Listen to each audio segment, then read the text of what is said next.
காலையில 6 மணிக்கெல்லாம் மிலேஷன்ல எந்திரிச்சு உட்காந்துட்டு பசிக்குதுமான்னு கேட்டாங்க. சரின்னு வந்து கிச்சன்ல பார்த்தா மாவு சுத்தமா புளிக்கவே இல்ல. வெளியில போய் பார்த்தா நல்லா மழை பெஞ்சிருந்துச்சு. நல்லா ஜில்லுன்னு காத்தடிச்சு கிளைமேட்டே சேஞ்ச் ஆகிருந்துச்சு. அத பார்த்தோனே என் மனசுக்கு ரொம்ப சந்தோஷமா இருந்துச்சு. அந்த சந்தோஷத்தோடயே தம்பிங்களுக்கு வந்து பிரேக்ஃபாஸ்ட் ரெடி பண்ணேன்.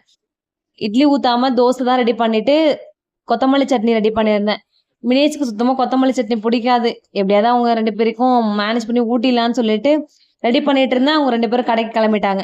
போய் பால் வாங்கிட்டு வரேன்னு அவங்க அப்பா கூட கிளம்பிட்டாங்க. அவங்க வரத்துக்குள்ளேயே எல்லாம் ரெடி பண்ணி வச்சுட்டு, அவங்க வந்ததுக்கு அப்புறமா கொஞ்சமா டீ வச்சுட்டேன்.